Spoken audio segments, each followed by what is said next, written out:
Bonne soirée.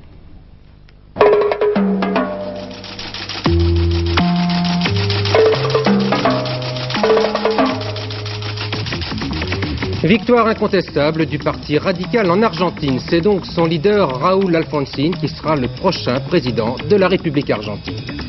Il y aurait plus de 2000 morts en Turquie après le tremblement de terre d'hier. Des villages entiers sont encore coupés du monde en raison du mauvais temps. Coup d'envoi du congrès de réconciliation nationale libanais à Genève, 9 négociateurs autour d'une table pour décider de l'avenir de ce pays, en guerre depuis 8 ans. Et puis la course La Baule-Dakar a été remportée par le catamaran Charente-Maritime. Eugène Riguidel sur le William Sorin prend la 2e place. Mesdames, Messieurs, bonsoir. C'est avec un témoignage que nous avons choisi d'ouvrir ce journal. Ce témoignage, c'est celui d'un homme qui revient de très loin. Il s'appelle Georges Guado, il a 27 ans et il faisait partie de l'équipe du chalutier, de l'équipage du chalutier le Nathalie Jérôme, disparu vendredi lors d'une tempête sur la Manche. Ce marin est le seul survivant du naufrage. Et il lui a fallu un courage incroyable pour ne pas mourir. Il est en effet resté agrippé pendant 23 heures à une simple planche de survie dans les eaux glacées de la Manche. 23 heures au cours desquelles il a vu disparaître, un à un, ses 5 compagnons qui n'ont, eux, pas résisté au froid. Mais écoutez plutôt son témoignage recueilli par nos confrères de FR3. On a eu une lame de côté tribord, une forte lame, qui nous a pris le bateau de côté. Et tout le chargement de casier s'est trouvé sur bâbord, et c'est qu'est-ce qu'il a fait, il a viré le bateau. Et aussitôt après, on était à l'eau. Et tout ça s'est passé très vite. En 2 minutes. Vous avez eu à peine le temps de vous parler. On n'a pas eu le temps de se parler, hein. On était tous à l'eau, et puis une fois qu'on était à l'eau, on a eu le temps de se demander, on criait pour voir si on était tous là, on se demandait, on s'appelait par notre nom pour voir si on était là. Enfin, la planche ne serait pas décrochée du bateau, je vous parlerai pas maintenant, hein. On serait tous morts. Hein. Le premier, il est parti une demi-heure après à peu près. Il a été saisi par le froid. Ah ouais. L'eau était glacée. Puis la mer était mauvaise, il y avait des vagues. On n'a pas pu. Ils ne pouvaient pas tenir, ils n'étaient pas habillés. Ils avaient des petits pulls, ils n'avaient pas de coups, ils n'avaient pas le moral, et rien. Le premier s'est noyé une demi-heure après. Le patron, après, s'est noyé, il était 2 heures après peut-être. Puis après, ça a été fini. J'étais en chercher, le patron, j'étais le chercher 2 fois. Quand même, je voulais qu'il vive, moi, parce que c'est le patron, quand même. On a tous essayé que, pour tous, hein, on a tous fait les uns pour les autres, on a tous essayé de se sauver. Hein. Et puis, ça n'a pas tenu, hein. Il délirait, c'était fini. Hein. C'était la mort assurée. Quand il partait comme ça, c'est qu'il ne pouvait plus s'agripper. Ah ben, il s'agrippait plus, il n'accrochait plus à rien. Il était pris par le froid, il délirait. Il y en a un, le premier qui est parti, il nous a dit comme ça, embrassez ma femme de ma part, et puis il a coulé aussitôt. Hein. Et puis le dernier qui a coulé, il m'a dit, comme j'étais tout seul avec lui, il m'a dit, tu diras à ma mère d'enlever mes chevaux de son jardin. Puis en plus, il n'a pas de chevaux, lui. Puis c'était fini, et puis après je me suis retrouvé tout seul. Puis... Alors après c'est comme ça, je me suis raconté des histoires, je rigolais tout seul, je prenais espoir, j'avais espoir, je ramais avec mes mains, je battais des pieds pour pas être saisi par le froid, parce que... Et puis vers 11h55, l'hélicoptère est venu me chercher dans la baie de Saka. Le sémaphore de Saka m'a repéré d'abord. Puis quand j'ai vu l'hélicoptère, là j'ai accroché la planche, mais le plus fort possible. Hein. Voilà, et les recherches se sont poursuivies aujourd'hui pour retrouver les pêcheurs disparus, mais il n'y a plus d'espoir de les retrouver, en tout cas vivants. À l'étranger, l'information essentielle nous vient d'Argentine avec une double victoire. D'abord celle de la démocratie, puisque la nuit passée, l'Argentine en a formellement terminé avec le régime militaire mis en place depuis 8 ans. Mais cette victoire, c'est aussi celle d'un parti, le Parti radical, qui vient très largement en tête du scrutin. Une victoire spectaculaire et un peu surprenante, au moins par son ampleur. C'est donc Raúl Alfonsín, le candidat radical, qui sera le prochain président de la République argentine. C'était hier, Raúl Alfonsín accomplissait comme ses compatriotes le geste des retrouvailles avec la démocratie. Il n'était encore que l'un des 2 candidats donnés comme gagnant possible de l'élection présidentielle. Les instituts de sondage accordaient les mêmes chances à Alfonsín et à cet homme, Italo Luder, l'héritier des péronistes. Plus tard, dans la nuit, on attend les résultats, mais les habitants de Buenos Aires célèbrent déjà la fête électorale. Sur la plus grande avenue de la capitale, un immense cortège s'est formé. Les péronistes, les radicaux, les intransigeants, il n'y a pas encore de place pour les slogans de victoire. C'est seulement une sorte de meeting improvisé à la gloire de la démocratie retrouvée. Un peu plus loin, il y a le siège de l'Union civique radicale. Raúl Alfonsín apparaît en personne au balcon. Les radios, les chaînes de télévision ont déjà annoncé l'avance du candidat radical. Il la confirme lui-même et revendique la victoire.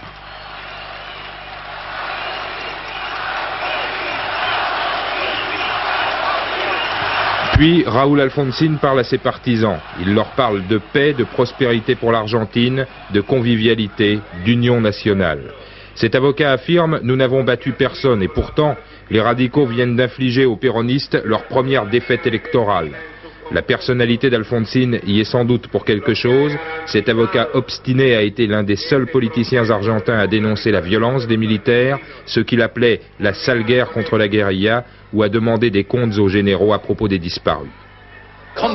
Italo Luder, son rival pour l'élection, s'en va. Nous apporterons tous nos efforts à la démocratie argentine, dit-il. En fait, ce n'est pas lui qui a perdu, c'est beaucoup plus le péronisme, divisé, privé de Perón disparu depuis plus de 8 ans, affaibli par l'image de sa veuve en exil à Madrid. Et aujourd'hui, les Argentins effacent déjà le nom de celui avec lequel les péronistes ont perdu la première place. Première réaction de M. Alfonsín, nous n'avons battu personne car nous avons tous récupéré nos droits, s'est exclamé le futur président. Un appel à l'unité qui illustre bien la situation politique nouvelle ainsi créée en Argentine. Car l'émergence du parti radical met fin à 40 ans d'une vie politique dominée par les militaires ou les péronistes. Les premiers devraient maintenant regagner leur caserne, mais les seconds représentent toujours un pouvoir considérable et ils constituent la principale force syndicale du pays. L'analyse de Bruno Albin. Raúl Alfonsín fait donc son entrée sur la scène internationale. Et de quelle manière? Son succès devant le suffrage universel est tel que les grands électeurs auxquels la loi confie le soin de désigner le président n'auront à se réunir que pour la forme. Mais gardons-nous bien pourtant de considérer ce résultat à la seule lumière de notre expérience politique européenne. Raúl Alfonsín est certes ce soir le président élu de l'Argentine, mais il n'est pas encore, loin s'en faut, le président de tous les Argentins. Certes, il a obtenu la majorité absolue des suffrages, mais cette victoire a été acquise aux dépens des péronistes, un courant politique populiste sans aucun équivalent en Europe et auquel une immense majorité d'Argentins ont adhéré durant les 40 dernières années. Les quelques accrochages entre radicaux et péronistes après l'annonce des résultats la nuit dernière ne doivent pas laisser croire que les héritiers de Perón refuseront l'expression du suffrage universel. Pourtant, l'euphorie des retrouvailles avec la démocratie finira par s'éteindre. Le nouveau président argentin devra donc compter avec les péronistes. Leur poids politique et social demeure considérable. Ils contrôlent pour une large part la vie syndicale du pays. On imagine mal Raúl Alfonsín gouvernant sans en tenir compte. Il parle d'ailleurs déjà de gouvernement d'union nationale. Deux réactions à ces élections en Argentine, celle d'abord du gouvernement espagnol qui exprime son énorme satisfaction et celle aussi de la Commission européenne qui se félicite de la tenue d'élections libres dans ce pays. En Turquie, le bilan du tremblement de terre d'hier s'alourdit d'heure en heure. Selon certaines sources, il y aurait au moins 2000 morts. Mais le dernier décompte officiel ne fait état que de 981 morts et 466 blessés. Un bilan toutefois incomplet puisque plusieurs villages n'ont pu être atteints par les équipes de secours. Et tout laisse penser qu'ils ont été détruits par le séisme. Patrice Pellet. Le nombre des victimes augmente d'heure en heure dans la région d'Erzurum touchée par le tremblement de terre. Dans cette région pauvre du nord-est de la Turquie, les maisons de pierres et de briques n'ont pas résisté à la puissante onde de choc de 6,5 degrés sur les échelles de Richter. Toute la journée, la nuit d'hier, le Croissant Rouge turc a acheminé sans arrêt le matériel de survie. 5000 tentes polaires, 30 000 couvertures et 5000 sacs de couchage sont déjà parvenus aux victimes. La distribution des vivres s'organise aussi dans toute la zone touchée. Pour venir en aide aux sinistrés, des moyens exceptionnels ont été mis en place. L'armée est en état d'alerte pour participer aux opérations de sauvetage. Opération difficile, les routes sont coupées ainsi que les voies ferrées. Les villages les plus reculés sont ravitaillés par hélicoptère. La population, depuis 48 heures, vit dans des conditions très difficiles. Ce qui pourrait encore augmenter le nombre des victimes, c'est le mauvais temps, surtout la neige, qui recouvre une partie de la région. Il fait 0 degré la nuit sur ce plateau situé à 1900 mètres d'altitude. Le président de la République et le Premier ministre se sont rendus aujourd'hui sur place. La région touchée par ce tremblement de terre, l'Anatolie orientale, est située sur une faille de l'écorce terrestre. Depuis 1930, 29 tremblements de terre ont fait 62 000 victimes. Mais c'est en 1939 que le plus meurtrier d'entre eux, en quelques secondes, a provoqué la mort de 30 000 personnes. Un autre tremblement de terre assez violent a été enregistré au sud-ouest du Japon, mais aucun dégât n'a été pour le moment signalé.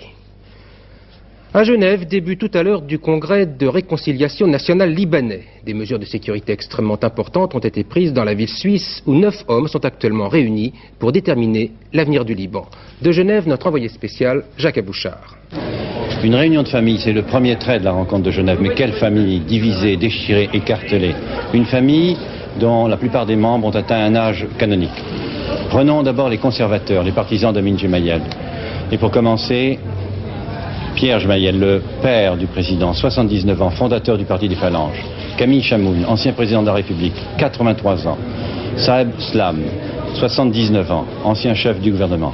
Et pour compléter ce trio de patriarches, M. Osseiran, un vénérable chiite de 85 ans.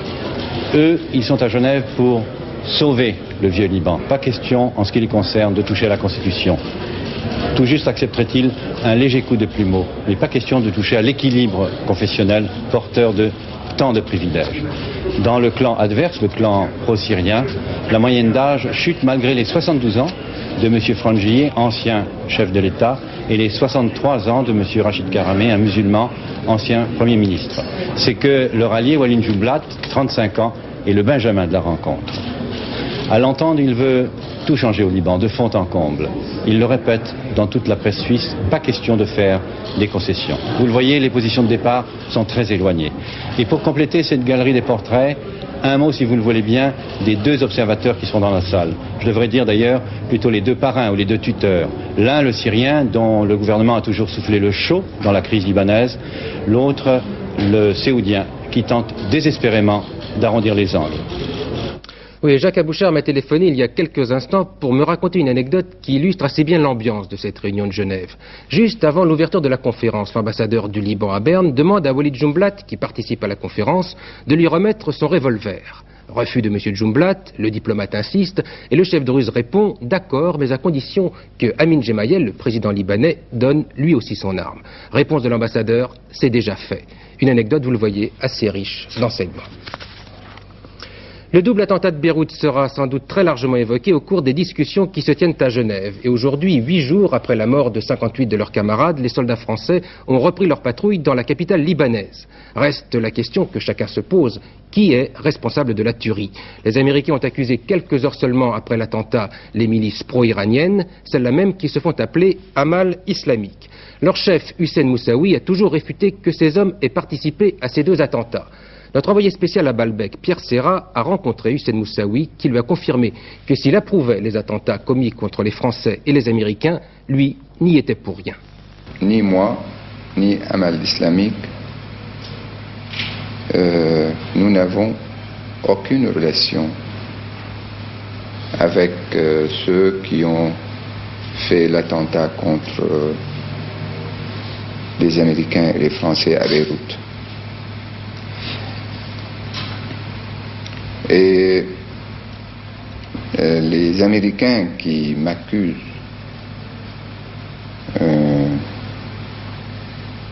ils n'ont basé sur n'importe... Sur rien. Sur rien. Est-ce que votre mouvement peut produire des jeunes capables de faire ça? Ils n'ont pas aucun besoin de prendre permission de moi ou bien de n'importe quelle personne. Vous êtes donc, vous le dites injustement et sans preuve, accusé par notamment les Américains.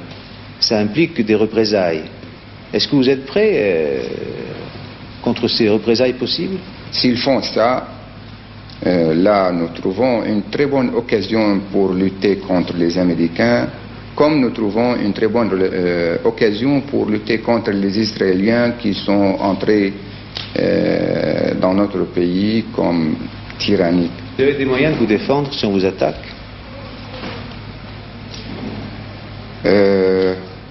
Nous avons la foi. Nous avons la foi. À l'aide de Dieu, nous pouvons défendre très bien. En bref, à l'étranger, vous devez retenir que le Conseil de sécurité de l'ONU a adopté tout à l'heure une résolution demandant à l'Iran et à l'Irak un cessez-le-feu immédiat dans la région du Golfe. Une résolution adoptée par 12 voix et 3 abstentions. Aucun délégué ne s'est prononcé contre cette résolution. Et j'apprends à l'instant que l'Irak revendique la destruction de 2 navires de guerre iraniens qui auraient donc été détruits et 3 autres endommagés dans le nord-est du Golfe alors qu'ils se dirigeaient vers le port iranien de Bandar Khomeini. À la Grenade, des combats sporadiques se sont poursuivis aujourd'hui et une nouvelle réaction du côté français, celle de l'ancien président de la République, M. Giscard d'Estaing. L'ancien chef de l'État approuve l'intervention américaine sur l'île compte tenu des informations données sur la présence cubaine et aussi sur la construction d'un aéroport dont la nature ne correspond pas aux besoins normaux de l'île. C'est ce qu'a déclaré le cabinet de M. Giscard d'Estaing. Un nouveau candidat dans la course à la présidence américaine. Il s'appelle Jesse Jackson, il est noir, il vient d'annoncer qu'il sera candidat à l'investiture démocrate. S'il était désigné par les délégués démocrates, Jesse Jackson serait le premier candidat noir présenté par un grand parti. Un handicap cependant pour M. Jackson, il ne bénéficie pas du soutien des autres personnalités politiques noires aux États-Unis. Le portrait du nouveau candidat avec Jean-Louis Saporito. Jesse Jackson, 42 ans, militait déjà il y a 20 ans aux côtés du pasteur Martin Luther King pour les droits civiques. Il veut rassembler autour de lui une coalition, arc-en-ciel, qui réunit des Noirs, des Hispaniques, des femmes, des Juifs et des homosexuels. Nous voulons avoir une juste représentation, avoir notre contingent de parlementaires, de juges et de hauts fonctionnaires. Nous sommes passés de la lutte pour la liberté à la lutte pour l'égalité. Il faut une transformation fondamentale pour obtenir notre part de richesse et notre part d'emploi. Pensez-vous qu'il soit nécessaire que vous ou qu'un autre noir se présente à la présidence? C'est le seul moyen pour obtenir que les problèmes des pauvres soient mis en avant. Ce qui est exaltant, c'est de faire en sorte que l'on ne puisse plus utiliser des arguments sexistes, raciaux ou religieux pour empêcher les Noirs, les Hispaniques, les femmes ou les Juifs de se réaliser pleinement. Nous sommes dans un système démocratique et dans les années à venir, vous verrez des élections primaires ouvertes dans lesquelles il y aura de plus en plus de gens qui se présenteront. Déjà, nous avons développé une conscience politique chez les jeunes, les pauvres et tous les exclus de la société. Personne ne lui accorde la moindre chance. Pourtant, Jackson va perturber le jeu électoral. En recueillant la majorité des votes noirs, il défavorisera les démocrates libéraux. Au bout du compte, Reagan en profitera. C'est pourquoi la plupart des leaders noirs sont opposés à sa candidature. Reste, pourtant, que les foules noires crient « Présente-toi, Jesse, présente-toi !» Peu de choses en politique française après une semaine dominée par le congrès du Parti socialiste à Bourg-en-Bresse. Une intervention à retenir, pourtant celle de Charles Pasqua, qui était l'invité de Face au public sur France Inter. À 5 jours des élections partielles d'Aulnay, M. Pasqua a défini l'attitude du RPR quant à une éventuelle alliance avec les partis d'extrême droite. Nous écoutons Charles Pasqua. Pas question pour nous d'accord sur le plan national avec les formations d'extrême droite. Ça, c'est tout à fait exclu. Bon. Et pas d'association quelconque à l'élaboration d'une plateforme commune, etc. Ça, il n'en est pas question. Bon. Deuxièmement, et je ne dis pas ça pour m'esquiver, mais parce que c'est conforme à la vérité et à la réalité. Les élections locales sont du ressort de nos instances locales. Elles ne sont pas du ressort du comité central du RPR et du centre national. Et par conséquent, dans un contexte donné, il peut apparaître indispensable, nécessaire, à nos instances locales, d'intégrer des représentants d'une liste qui viennent de faire un certain nombre de suffrages, même si cette liste est dirigée par des éléments d'extrême droite. S'ils considèrent que cela doit être fait pour se débarrasser des communistes, alors qu'ils le fassent. Au registre des faits divers, la jeune fille qui avait disparu le 20 octobre dernier près d'Épinal a été retrouvée tout à l'heure en bonne santé. Elle s'était réfugiée dans un foyer de jeunes travailleurs. L'émotion avait été extrêmement vive dans la région lors de sa disparition, puisque 2 autres jeunes filles ont été trouvées assassinées ces dernières semaines. Tout se termine bien pour Nadia Nicolas et son oncle qui avait donc fait une simple fugue. Mais cette affaire témoigne de la véritable psychose qui règne aujourd'hui à Épinal. Thierry Calmette.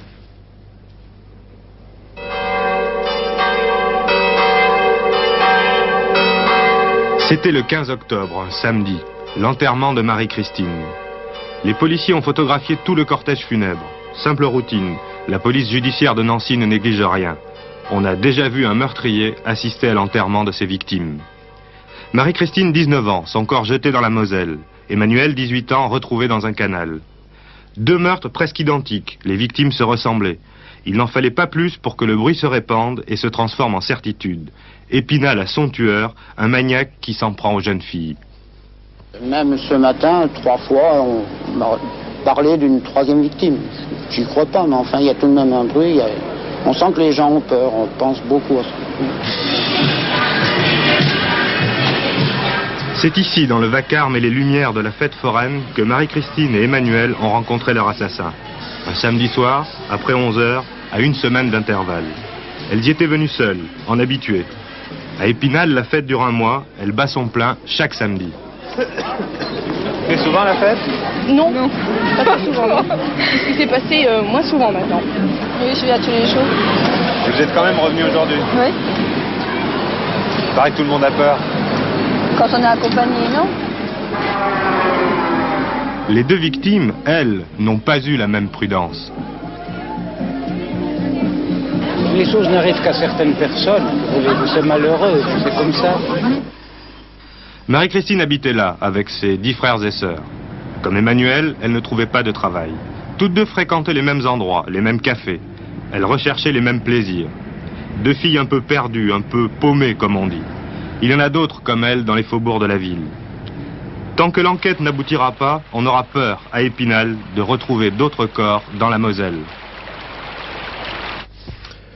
La télévision du matin, c'est peut-être pour bientôt sur Antenne 2, mais déjà cette semaine, les Grenoblois ont pu allumer leur récepteur entre 7h30 et 9h du matin. Il s'agissait d'une expérience unique menée à l'occasion de la semaine de création vidéo.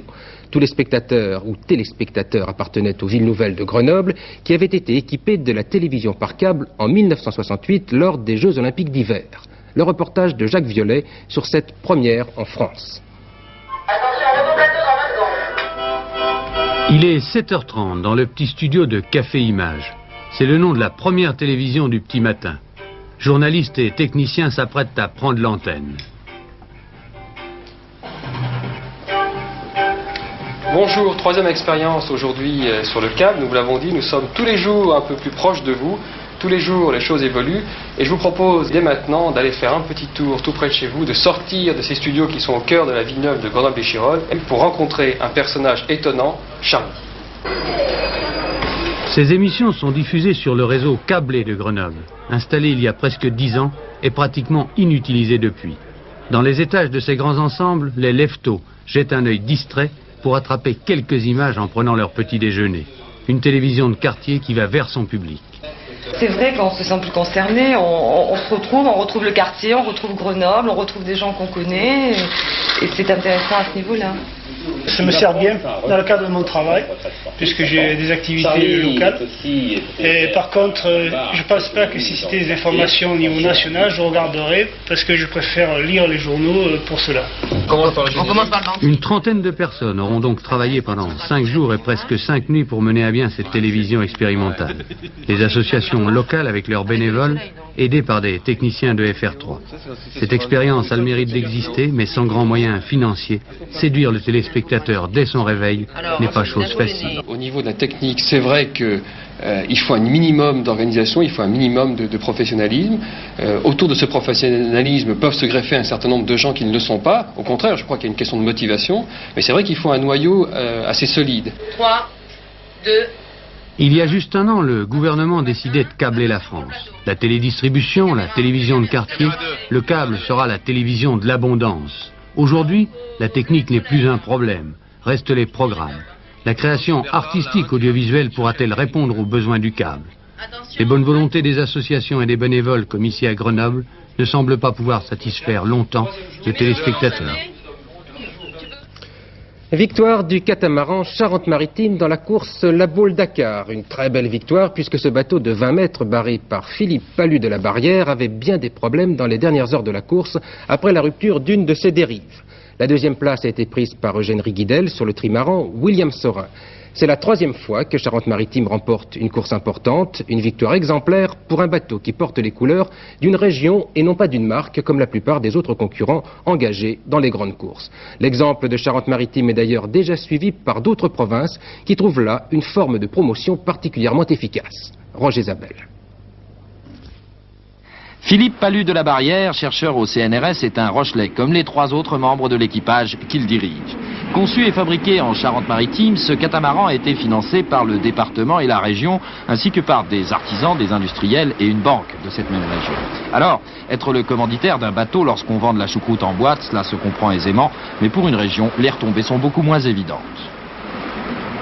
Nous pensons qu'une collaboration effective du monde bancaire avec des chefs d'entreprise, avec des élus, c'est là les meilleures retombées et ce seront des retombées durables. Je crois qu'on ne peut pas vivre isolé au plan économique. Compte tenu des difficultés du moment, il faut vraiment associer tous les agents économiques responsables. Et c'est là la grande récompense. Secret du succès, la conception de ce bateau de 20 mètres de long et 10 mètres de large, fabriqué avec des matériaux ultra légers et qui a cette particularité d'être très régulier dans toutes les allures. Dernière preuve de la réussite de cette opération, Charente-Maritime, à peine arrivé à Dakar, vient d'être vendu au gouvernement canadien. Un autre Charente-Maritime va être mis en chantier. Il mesurera 26 mètres, 6 mètres de plus que son frère aîné, coûtera 1,5 million et sera financé de la même manière. De Dakar à Moscou, nous passons de la voile à l'haltérophilie avec un nouveau record du monde impressionnant. Le nouveau champion s'appelle Anatoly Pizarenko et il a soulevé tout à l'heure 206 kilos. Il améliorait ainsi de 500 grammes le précédent record, 500 grammes qui ont dû peser très lourd au bout des bras du soviétique. Nouveau recordman donc du monde à l'arraché. Et puis c'est un autre type d'athlète que vous allez découvrir maintenant, mais attention, accrochez-vous, car il ne s'agit de rien de moins que du nouveau Monsieur France, l'équivalent masculin, vous l'avez compris, de la Miss du même nom. Jean-Claude Arrigon est barman à Annecy, vous le voyez ici dans l'une de ses tenues de candidat. Mais vous serez rassuré en apprenant qu'il est aussi apparu en smoking et en tenue fantaisie, tout comme les 23 autres concurrents. Pour se présenter au concours, un seul critère était retenu, il fallait être un homme. Et maintenant, Brigitte Simonetta, la météo, avec une dame. Oui, il a beaucoup neigé ces 3 derniers jours. Aussi, je vous propose de faire un petit retour en arrière en images. La neige, c'est une occasion bien sûr que les amateurs de ski n'ont pas manqué.